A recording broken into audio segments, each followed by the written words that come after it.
All right. So today is February 28th, but last night was the feast of, or the destruction of Nicanor.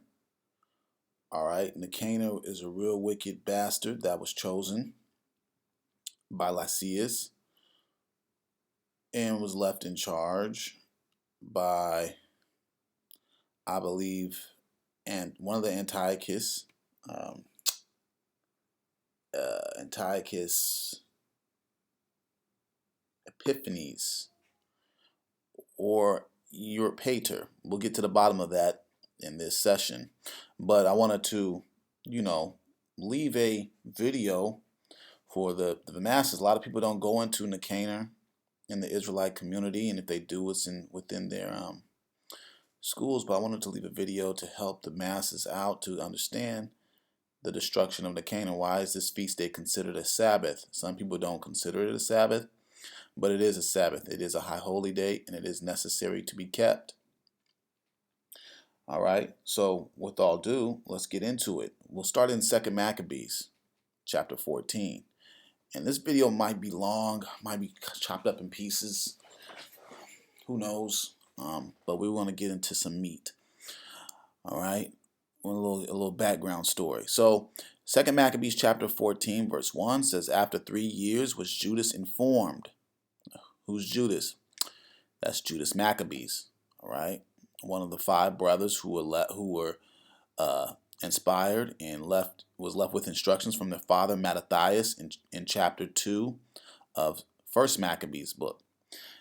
These brothers were Levites, and their culture, their inheritance, was threatened by Antiochus Epiphanes. And this is where the whole feast of Hanukkah stems from, because of Antiochus destroying the temple or defiling the temple. Okay? And because of these great men, these great 5 brothers started and left with instructions from their father, we have the scriptures today.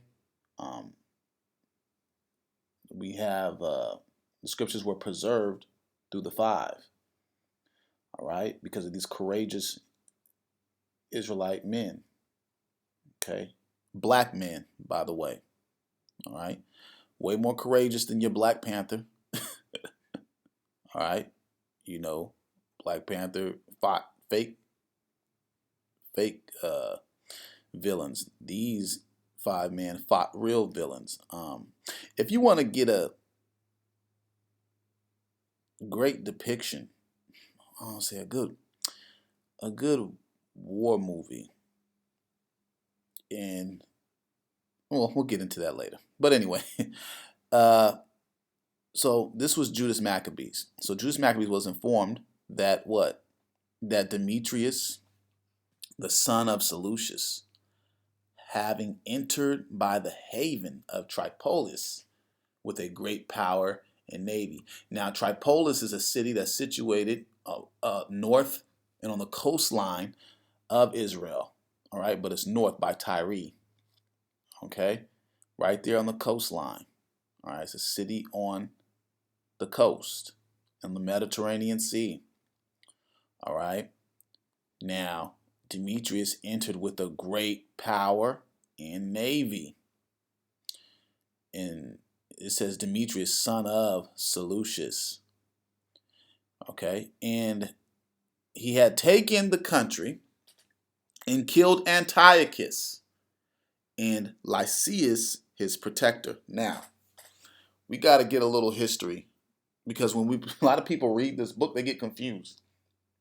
You see the same name twice, but it's talking about different people. And also,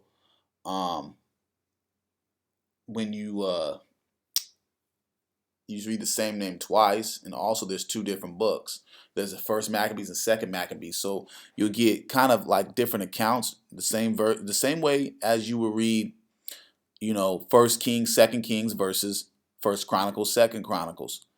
You'll get different accounts, and it's similar to Matthew, Mark, Luke, and John. Different accounts, okay, from different per, not perception, but what they saw through their own eyes. Okay, what they saw with their own eyes or heard, because Mark wasn't walking with Christ. Matthew did, all right, and Luke was more in the company. Mark and Luke were more in the company of Paul.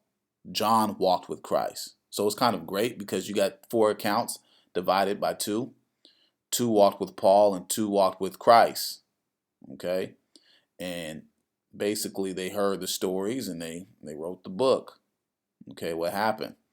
Because they did live during that time, to say the least. Okay? But so now I wanted to go to the Wikipedia. And we want to look up, this is for you guys at home. If you can't see, just listen. Plug this into your earphones and just walk and listen. Okay? But if you're able to sit and watch, we got that out also. All right, so the Seleucid Empire, that's typed in.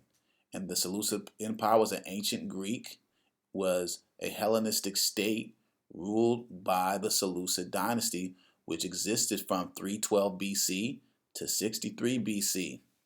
It was founded by Seleucid Nicanor, okay, following the division of the Macedonian Empire, vastly expanded by Alexander the Great. Okay. Now jumping down.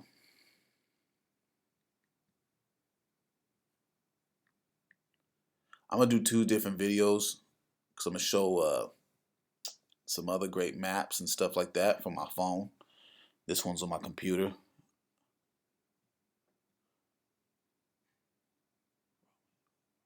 So going down, I want to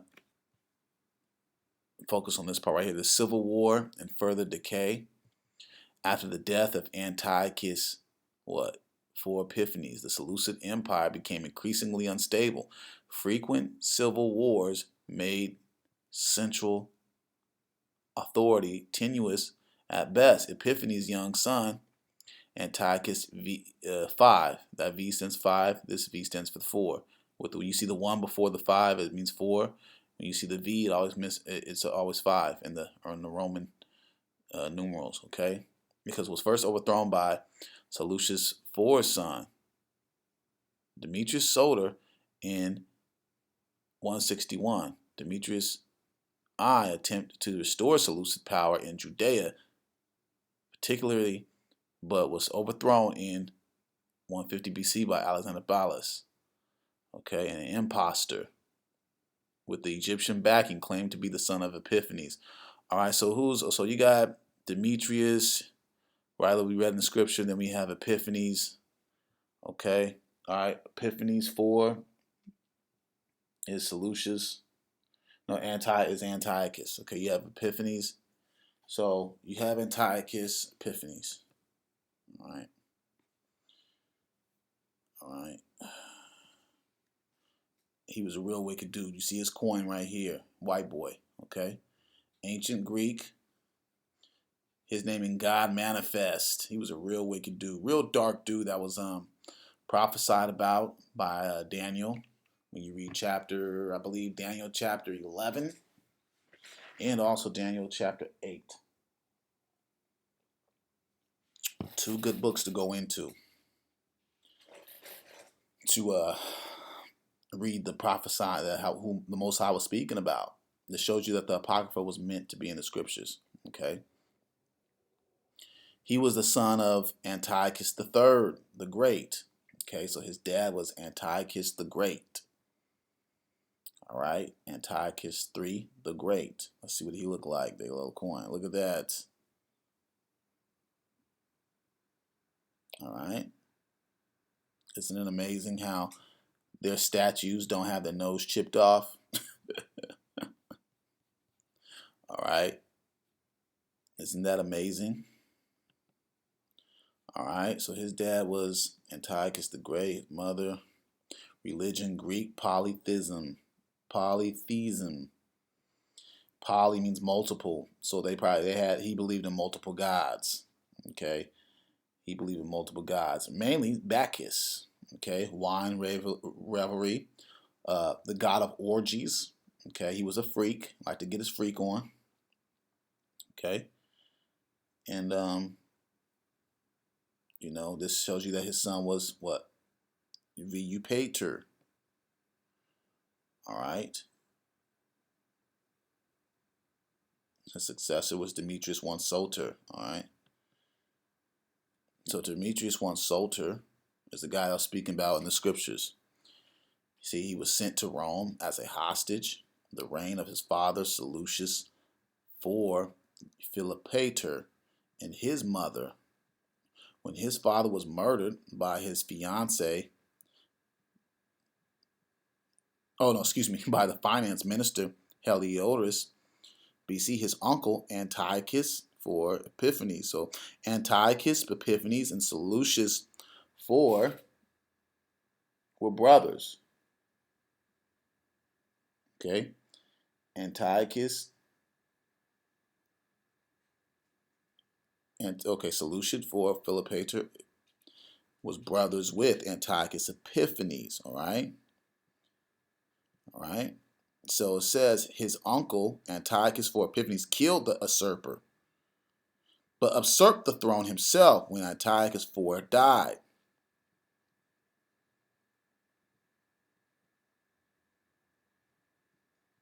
His 9-year-old son Antiochus V was made king by Lysias.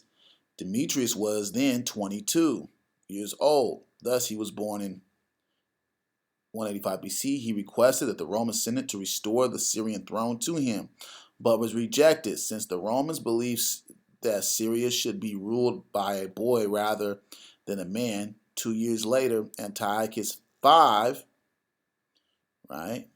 was greatly weakened because Rome sent an emissary to sink his ships and hamstring his elephants for his violation of the peace of Apamia, storing up too much weaponry. Demetrius escaped from confinement and was welcomed back on the Syrian throne in 161 BC. He immediately killed Antiochus V. See that? And Lysias. Now they're like cousins. Or his uncle. Oh no. Yeah.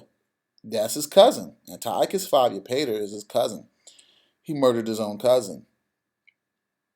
Okay. Crazy. All right. So let's go back.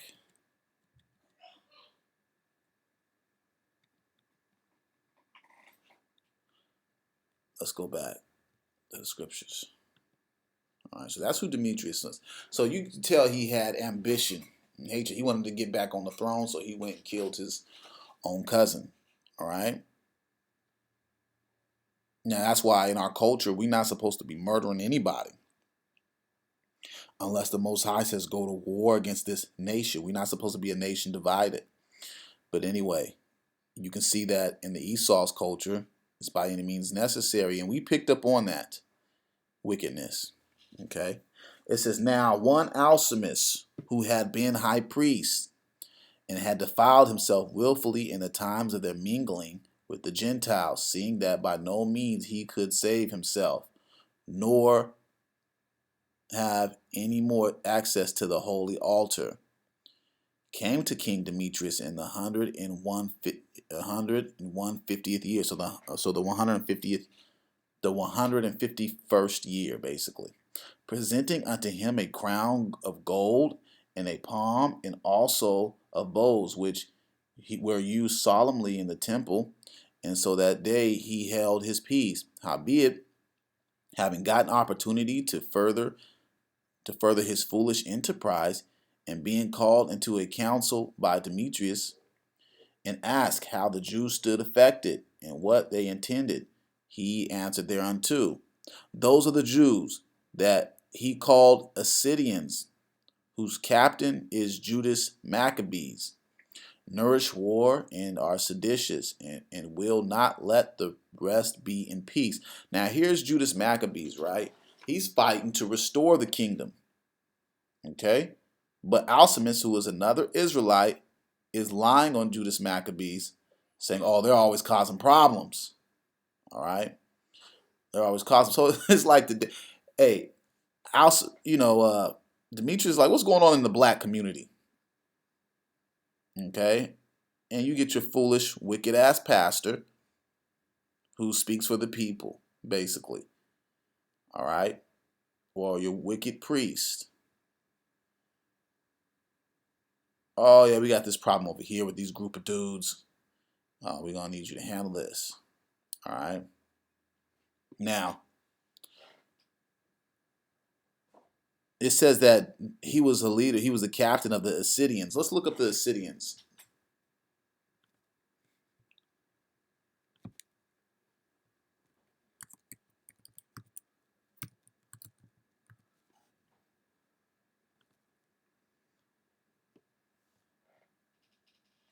It says a member of a sect, which is a group characterized by its religious zeal and piety that flourished in the 2nd century BC during the time of Maccabees and vigorously resisted the Hellenization of the Jews, culture, and religion.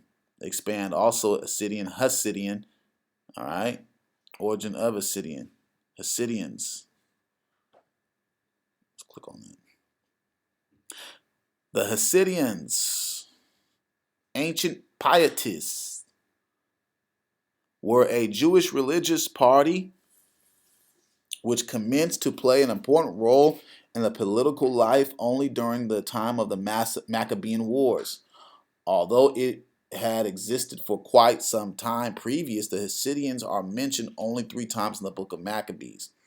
As a result, they have been the object of which scholarly speculation. Opinions are divided as to whether the Hasidians were the predecessors of the Pharisees or of the Essenes. Okay. Now, when you study the book of Maccabees, you see that, and you study their sons, that's where the Pharisees came from, and the Sadducees. Okay. That's where they came from. But anyway, so it's a group. Okay. Now, going back, he said that Judas Maccabees was the captain of them. Okay. It says, therefore, I, being deprived of my ancestors' honor, I mean the high priesthood, am now come hither. First, verily, for the unfeigned care I have of the things pertaining to the king, and secondly, even for that I intend the good of my own countrymen, for all of our nation is in no small misery through the unadvised dealing of them aforesaid. So he says that the reason why our country is in misery is because of Judas Maccabees. All right. So it says, wherefore, O king, seeing and knowest all things, be careful for the country and and our nation, which is pressed on every side, according to the clemency that thou readily showest unto all. For as all long as Judas liveth, it is not possible that the state should be quiet. See that? So he's basically saying we need him to be taken out because it's not possible that our country to be in peace because of this one man. All right? Now, when you read the history of Judas, he was left in charge by his father. Let's go to that real quick. We'll go back to 2nd Maccabees. Let's see.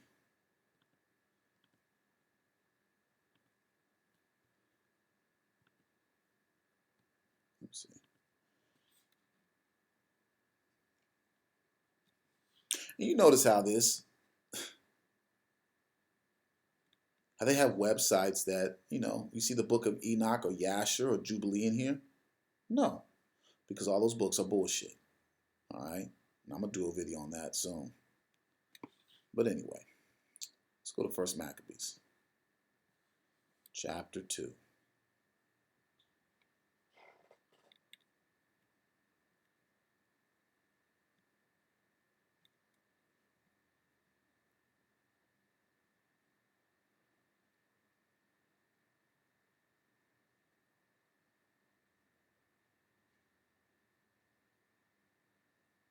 All right, so we in 1st Maccabees chapter 2, verse 49.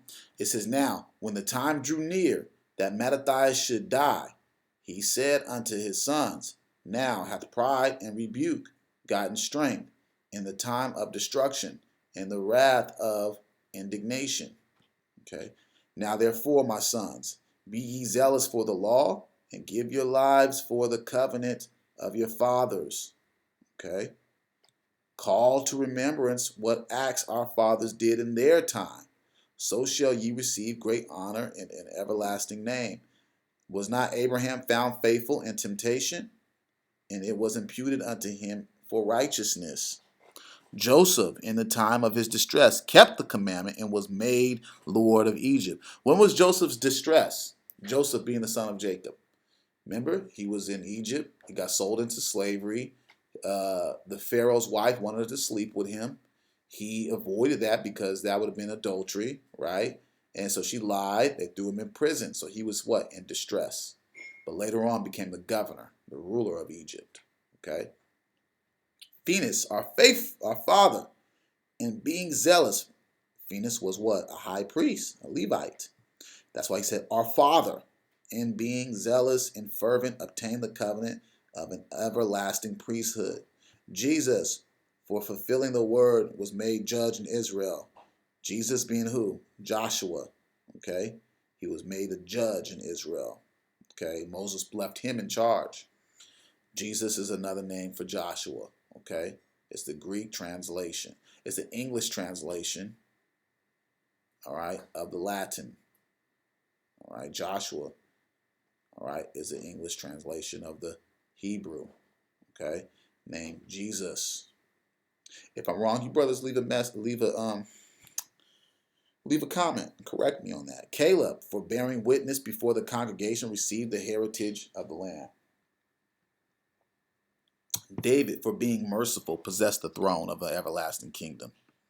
Elijah, for being zealous and fervent for the law, was taken up into heaven. All right. Ananias, Azarias, and Mishael, for believing, was saved out of the flame. All right. Those were Daniel's friends.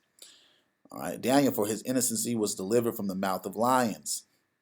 All right. So he's going down the long list. But jump down to 66. It says, as for Judas Maccabees, he had been mighty and strong, even from his youth up. Let him be your captain and fight the battle for the people. Okay. So that was the instruction from Mattathias. Jumping back to 2 Maccabees. Let's go back to it.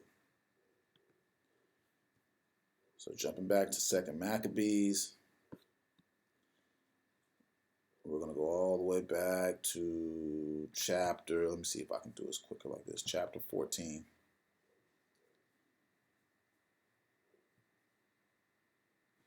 All right. He was instructed to be the leader. All right. Let's see.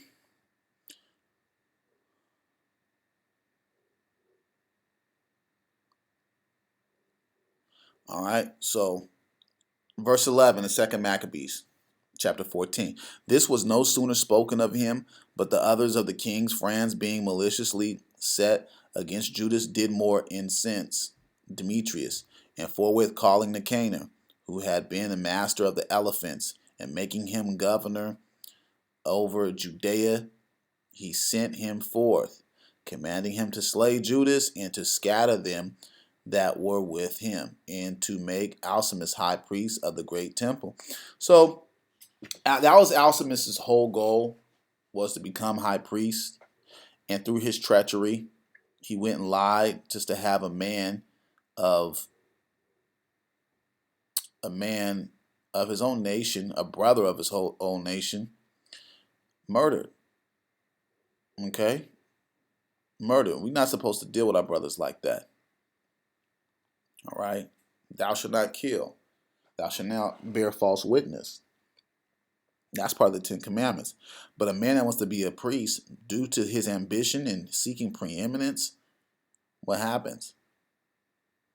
He doesn't care about the laws. Okay? He does not care about the laws. There's a great scripture, and my brothers need to remember. Let's go right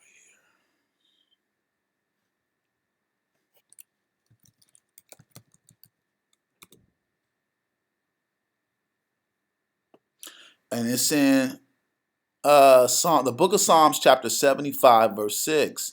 For promotion cometh neither from the east, nor from the west, nor from the south. Okay? So promotion doesn't come from nowhere on this earth but from who? But God is the judge. He putteth down one and setteth up another. Okay? Now, this is what's to be understood.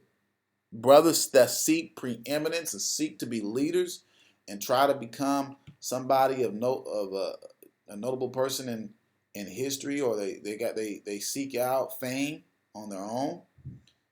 Listen, nothing good comes from that. The promotion comes from the Most High. So people got to understand. All right. So moving on to verse 14, it says, Then the heathen that had fled out of Judea from Judas came to Nicanor by flocks, thinking the harm and calamities to the Jews to be their welfare. Now, when the Jews heard of Nicanor's coming, and that the heathen were up against them, they cast earth upon their heads, which is ashes, and made supplication to him that had established his people forever, and that him is the Most High. Okay, showing you that the Most High is not a female, he's a male, he is a man. That's why it says supplication to him. All right. I be hearing idiots that say, "Oh, God gotta be a woman and a man." You're a homosexual if you think that way. Okay, the Most High doesn't. He's not Hermes. He doesn't operate as a hermaphrodite. Okay, if you want to think that foolish bull BS, okay, your God is really Baphomet, a half man, half woman. Hey, go participate in your pansexuality, your undercover pansexuality. All right, the Most High says a him. Okay, they made supplication to him that had established his people forever. That is a possessive noun, by the way. So you can take that like I said, homosexual, and for women, you could take your sodomitish behavior somewhere else. Okay, you want God to be a woman. That's because you don't want to be under the subjection of a man. Okay, you have feminism, aka sodomitish behavior. And you need to be checked. All right?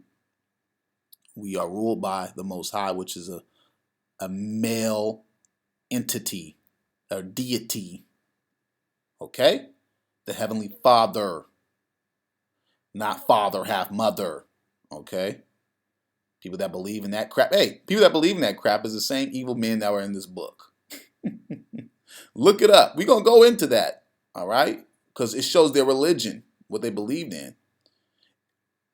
Yeah, I'm about to show that in a few seconds. I'm going to show that right now. All right. So it says that now the Jews heard of the Canaanites coming, and the heathen were up against them. They cast earth upon their heads and made supplication to him that had established his people forever, and who always helped his portion with manifestation of his presence. So at the commandment of the captain, they are removed straightways from thence, and they came near unto the town of Desu. Okay. Now, Simon, Judas' brother, had joined battle with Nicanor, but was somewhat discomforted through the sudden silence of his enemies. Nevertheless, Nicanor, hearing of the manliness of them that were with Judas, and his courageousness that they had to fight for their country, durst not try the matter by the sword. Wherefore he sent Posidonius, Theodotus, and Mattathias to make peace. See that? And when you read in First Maccabees chapter 7, you'll see that how sneaky he came. He didn't want to come with, he didn't want to come with a whole bunch of men. He came real sneaky. Okay? He came with respect. He humbled himself. All right, so when they had taken long advisement thereupon, and the captain had made a multitude acquainted therewith, and it appeared that they were all of one mind, they consented to the covenants, and appointed a day to meet and to gather by themselves. And when their day came, and stools were set for either of them, which are cheers, Ludus placed armed men ready in convenient places, lest some treachery should be suddenly practiced by the enemy. See that? See, it's supposed to be Judas. I don't know why it says Ludus right here. But Judas, okay? See, that man was always thinking. He had a war man mentality. That's what our men don't have today. All right? What we have today is we think wickedly. All right? But when you got the Most High on your side, you got wisdom, and you are a man of war, what do? You set men in convenient places. You always thinking 10 steps ahead. What if this dude is trying to do something wicked? Which when you read in chapter 7 of First Maccabees, it tells you that he came with deceit and spoke deceitfully. Okay? He spoke deceitfully.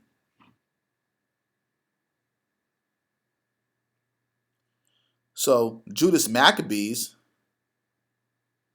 what? Place armed men, in verse 22, in convenient places, lest some treachery should be suddenly practiced by the enemy. So they made a peaceable conference. See that? Now Nicanor abode in Jerusalem and did no hurt, but sent away the people that came flocking unto him. And he would not willingly have Judas out of his sight, for he loved the man from his heart. See that? You see that?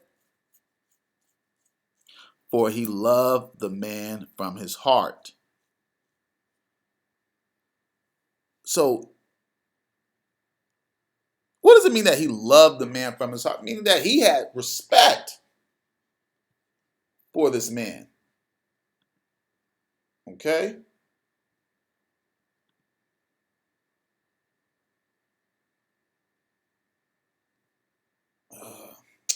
There's a scripture I'm going to pull.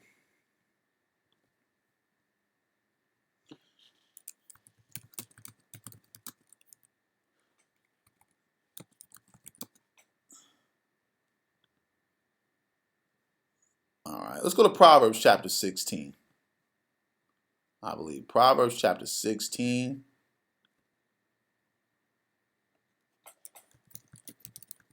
Chapter 16 and verse 7. When a man's ways please the Lord, he maketh even his enemies to be at peace with him. See that?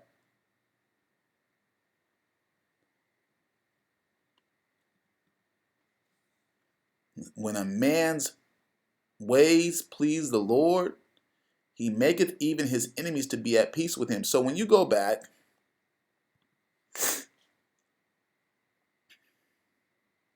to verse 24 in 2 Maccabees chapter 14, it says what? And he would not willingly have Judas out of his sight, for he loved the man from his heart. He was like, dude, this dude, man. It's like he gave off the aura of Judas Maccabees. How his men were in order, listened to him, his priestly image, okay, his Levite image was really an image of the Most High. He was like, damn, how can I come against this dude? I'm not gonna let this man out of my sight, man. He just had to be around him. All right. He just had to be around. And that's how all men should strive to be at the end of the day. That your image should be appealing. All right. Even me, I need to strive to be that way. To where your image should be appealing. The way you carry yourself should be appealing. That a man does have nothing but respect for you. Even when he's trying to kill you. Okay? And he prayed him also to take a wife and to beget children. So he married and was quiet and took part of this life. See that?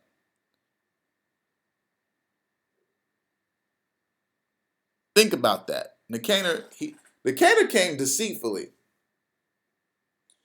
Dude, Judas, man. Forget all this war, man. Get you a wife, man. Get you a woman. Go ahead, take you a woman. Okay? Get you a woman and have you some kids. Isn't that the smart way to do it?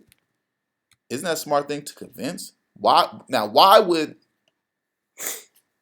Nicanor, why would this wicked dude tell him that?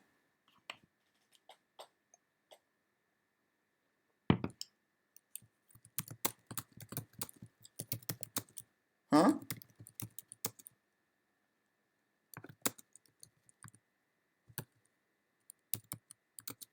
Why would he tell him that?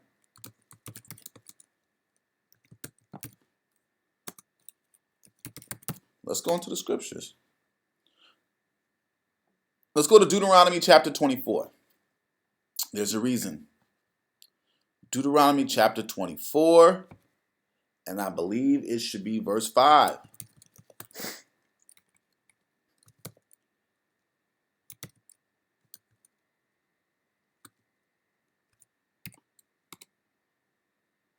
Okay, hold on.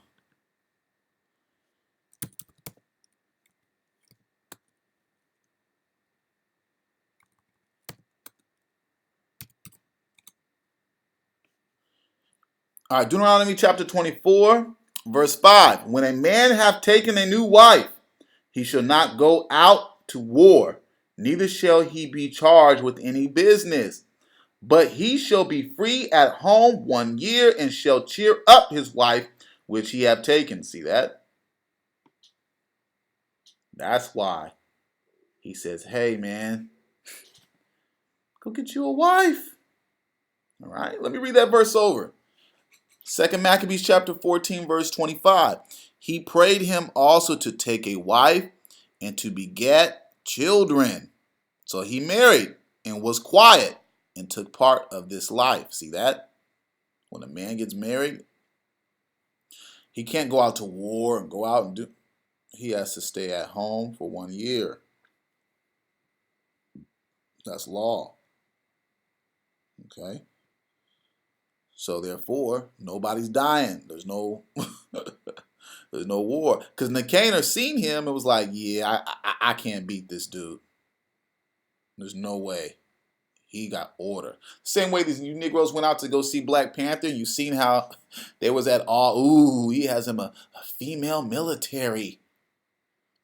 All right. Now this man actually existed and was black and had everything that you desired in a damn fake movie that you think that you're an African.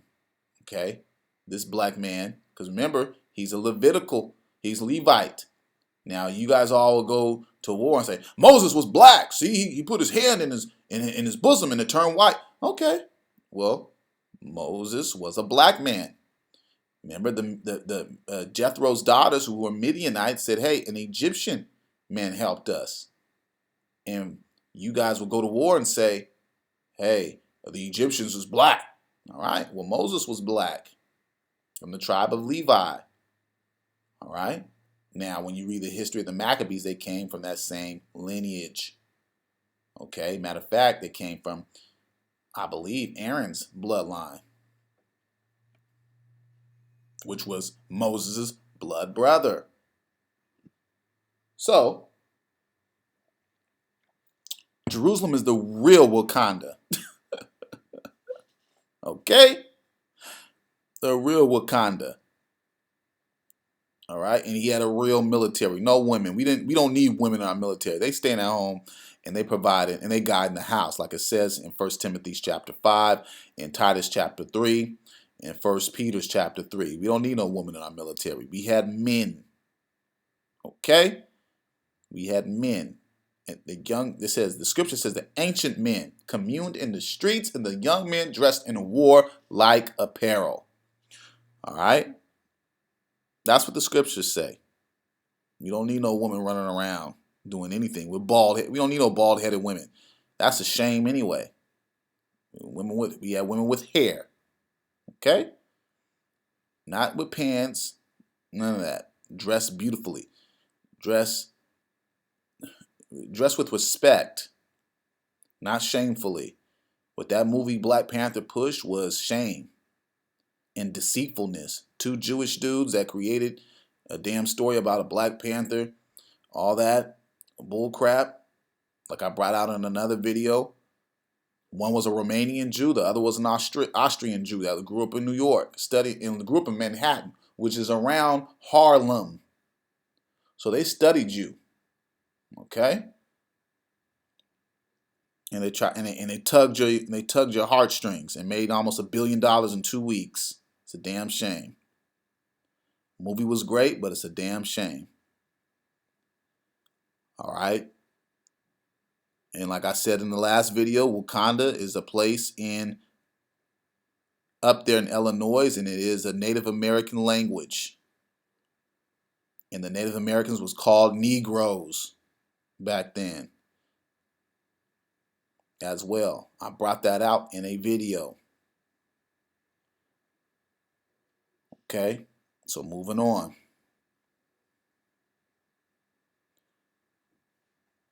So he begged him to take a wife. All right. It says, but Alcimus, perceiving the love that was betwixt them, and considering the covenants that were made, came to Demetrius and told him that Nicanor was not well affected toward the state, for that he had ordained Judas, a traitor to his realm, to be the king's successor. So a lot of times when we read about Nicanor, we read the other part, that what he did in the first Maccabees chapter 7, but we don't realize how this man actually kind of, when he got to know Judas, kind of admired him. All right. Then the king, being enraged and provoked with the accusations of the most wicked man, wrote to Nicanor, signifying that he was much displeased with the covenants, and commanding him that he should send Maccabeus prisoner in all haste unto Antioch. When this came to Nicanor's hearing, he was much confounded in himself, and took it grievously that he should make void the articles which were agreed upon, the man being in no fault. But because there was no dealing against the king, he watched his time to accomplish this thing by policy. Notwithstanding, when Maccabeus saw that Nicanor began to be churlish unto him, and that he entreated him more roughly than he was wont, perceiving that such sour behavior came not of a good, he gathered together not a few of his men and withdrew himself from Nicanor. Smart man. Okay? A smart man. And we got to take this as examples. Okay? As a good example. When you see somebody become sour, bitter, hateful, churlish, rough towards you, you withdraw yourself. Okay? I brought this out last night, and I'm gonna bring it out again. Let's go to the book of Sirach, Wisdom of Sirach, or we call it Ecclesiasticus, chapter 12. And we'll start at verse 10. All right? It says, never trust thy enemy, for like as iron rusteth, so is his wickedness. Though he humble himself and go crouching, yet take good heed and beware of him. And thou shalt be unto him as thou hast wiped a looking glass. And thou shalt know that his rust have not been altogether wiped away. Okay? So, what did he do? What did Judas Maccabees do? When he seen that the man was acting sour towards him, he withdrew himself. You take good heed and stay far away from him. You don't take up the white man's motto, oh, keep your enemies close and keep your friends close and your enemies close. No. You withdraw yourself. You see some stuff about to go happen on the job, you withdraw yourself, or you prepare yourself. You see something going down in a town or at a school for your kid, you withdraw yourself if you have control over the situation. Okay? Even if you have an evil wife, you correct it. She doesn't listen. You make plans to withdraw yourself. It shows you in the scriptures. Okay? You withdraw yourself. Okay? Look at all these men that have failed in Hollywood. Majority of the time they were being wicked themselves, but they were dealing with nasty whores, and they both got bit. Okay? But who looks worse? The male or the female? In this society, the male. Okay? They don't know how to control their sexual appetite. They're taking advantage of these women and trying to use their authority over them. And eventually, since they don't know how to withdraw themselves from number one, their lust, and for number two, these women, they get bit. When you jump down at verse 13 in the same book, who will pity a charmer that is bitten with a serpent, or any such as come nigh wild beasts? So who will pity you if you're playing with what? With the wicked, evil sinner. All right. So in verse 14 it says, so one that goeth to a sinner and is defiled with him in his sins, who will pity? See that? You got to withdraw yourself all times. It's a great chapter, by the way. Great. The book of Sirach is a great book, period.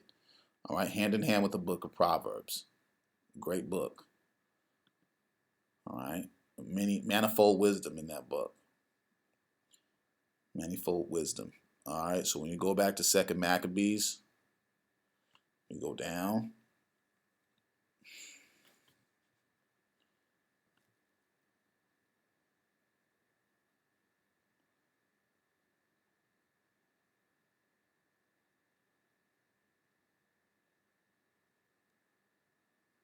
Because as you read, Nicanor and Maccabees, Judas Maccabees made agreements with each other. All right? They made agreements with each other, all right? So,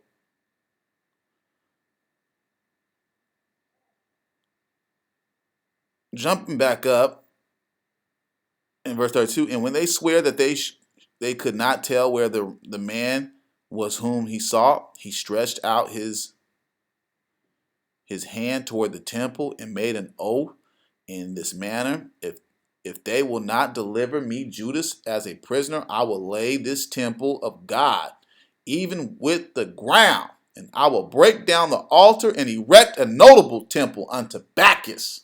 All right, now let's get into this. All right, let's, for you some, people that want to see. He said he's going to erect a temple unto Bacchus.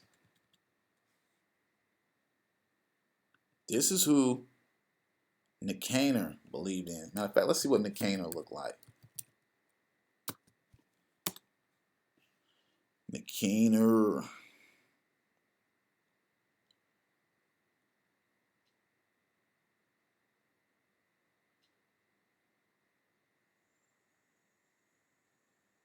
Let's see.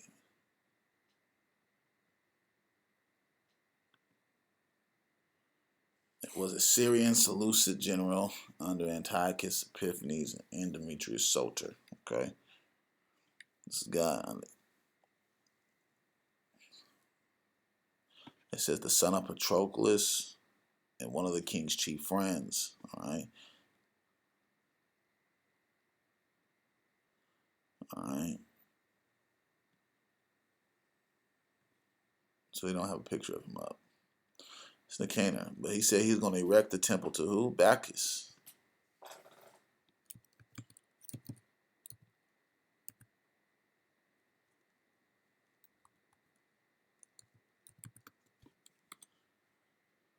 All right, this is Bacchus, or Dionysus, okay?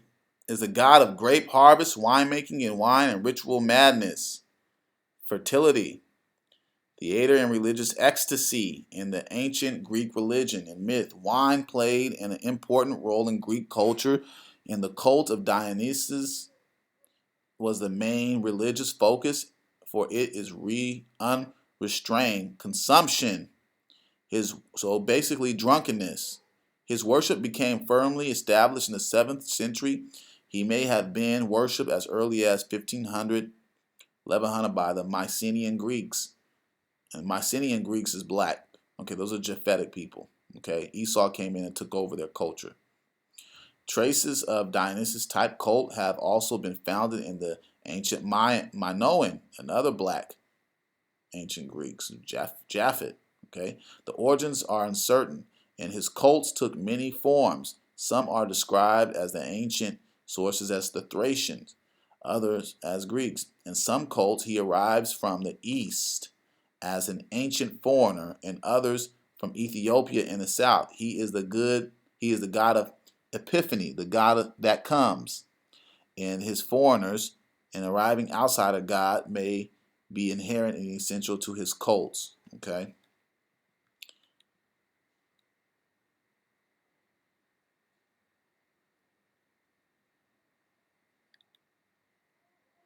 All right. Let's go right here. The earliest cult images of Dionysus show a mature male, bearded and robed. He holds a fennel staff tipped with the pine cone and known as the Thyrsus. Okay. Later images show him as a beardless. Okay. So understand the difference. Ancient cultures, he had a beard. Okay. Now, when the white boys take over, the Hellenistic model is no beard. See that? Naked or half naked, androgynous youth. Androgynous is a man that is feminine, basically. Some people call it metrosexual and all that bullshit. It's a man that's feminine. All right, and it's a lot of this homosexuality came from even in ancient times. Okay, it's just more out in the open now in this culture. When America started, it wasn't based on that. All right, they tried to imply some of the biblical rules, and that's because a lot of black men were not slaves during that time. Okay, but anyway, we'll go into that another time.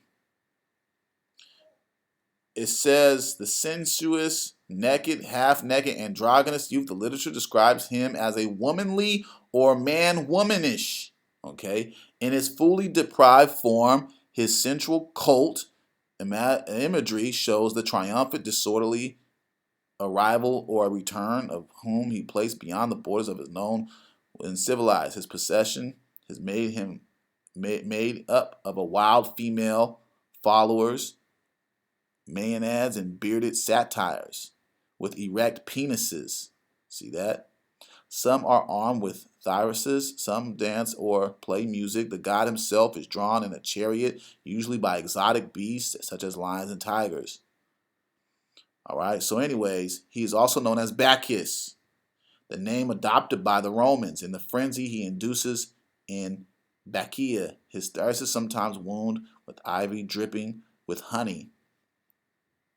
Okay, he is wine, music, ecstatic dance, free his followers from self-conscious fear and care, and subvert oppressive restraints of the powerful. Those who partake of his mysteries are possessed and empowered by the God himself.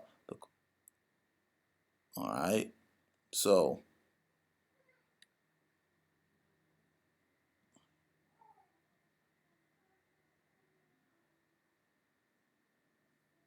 so Dionysus and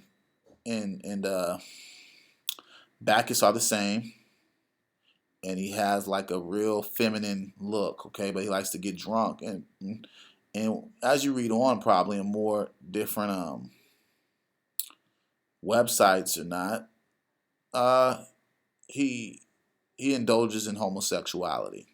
Okay,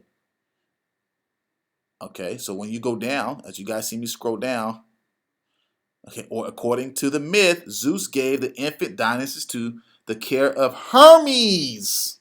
Okay.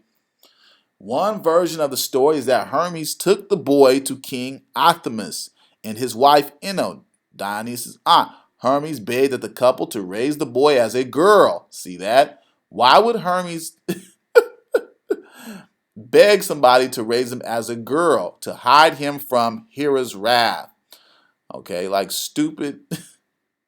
See these, and these are made up stories too from ancient Greek philosophers. I don't know.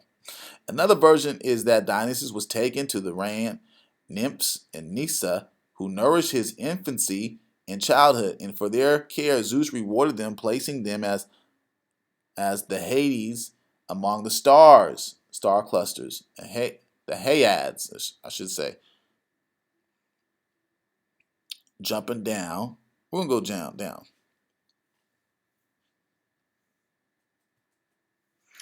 As it is, the Greek story has it that no sooner was Dionysus born than Zeus sewed him up in his thigh and carried him away to Nysa in Ethiopia and beyond Egypt. And as for Pan, the Greeks do not know that what became of him after his birth.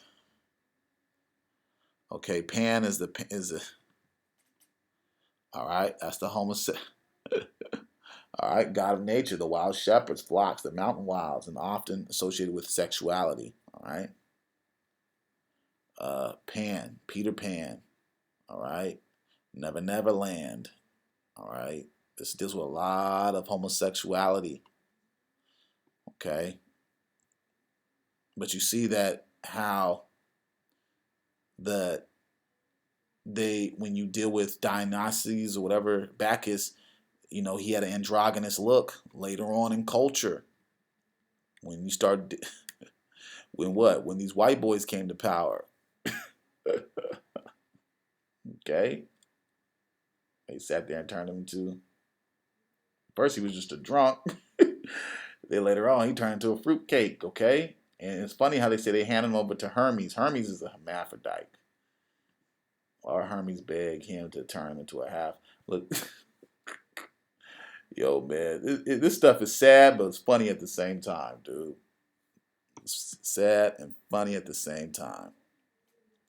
But anyway, you guys get my drift. This is some straight up wickedness. So he said that he was going to erect a temple. All right here, he said he's going to erect a temple. He said, I will lay the temple of God even with the ground, and I will break down the altar and erect a notable temple unto Bacchus. All right. And so basically, when you jump down,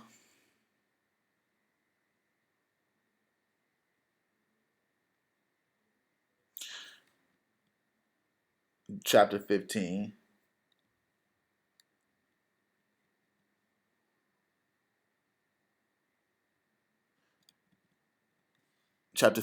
verse 25 of Second Maccabees, Nicanor and they that were with him came forward with trumpets and songs. See that?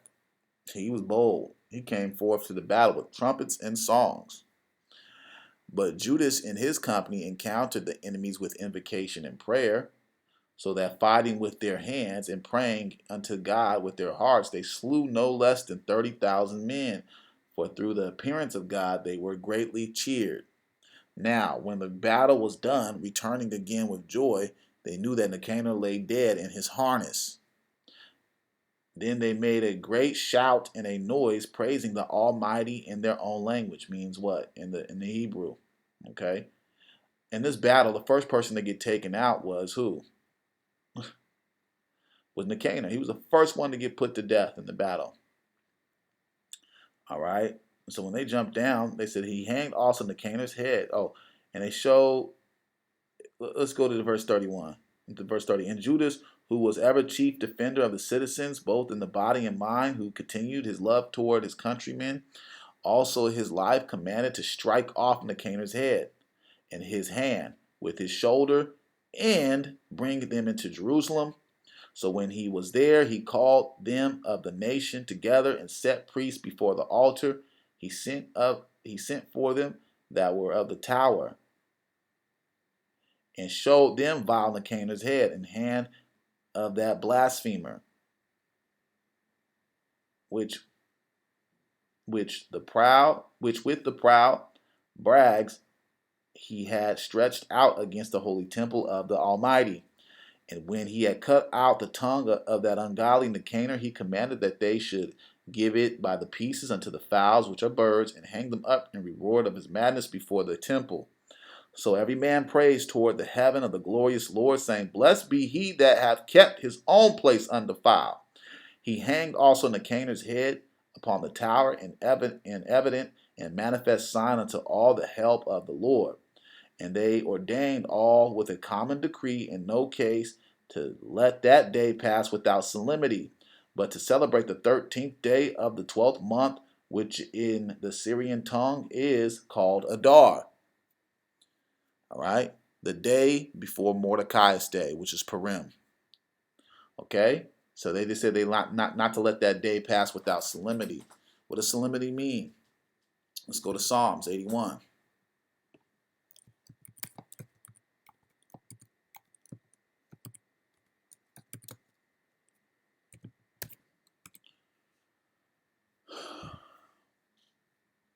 Okay, Psalms 81 verse 3 says what? Blow up the trumpet in the new moon in the time appointed on our solemn feast day.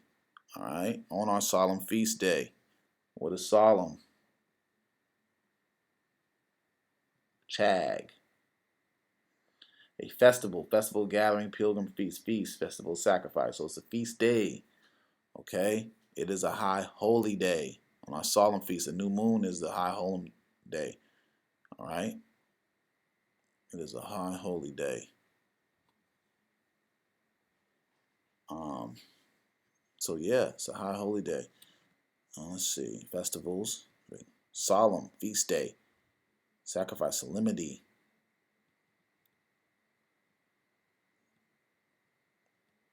Right here. Let's see, Leviticus 23, on the 15th day of the month is the feast, unleavened bread. So it shows you that that word feast is commonly used with the feast days of all the other high holy days. Okay, right here it talks about what the unleavened bread is the Passover. Right here, the 15th day of the 7th month is talking about tabernacles. All right, talking about tabernacles. Right here, 29, the Holy Convocation. You should work. That's another day. Feast of 7 days. Convocation. That's go to Numbers 29. That's talking about tabernacles again. The 16th chapter is about the what? The Feast of Weeks. It's the Feast of First Fruits. All right, so it's the festival. Okay, a couple of those chapters you can find out about the feast days. All right, they're high holy days and what they really mean. Okay, but it says you shouldn't keep that day without solemnity. All right there, solemnity, 13th day before Mordecai's day. So therefore you have the destruction of Nicanor, not the feast of Nicanor, we call it the destruction of Nicanor. Then you have Purim. Mordecai's day is Purim. We're going to learn about that tonight. And so with that, I say shalom.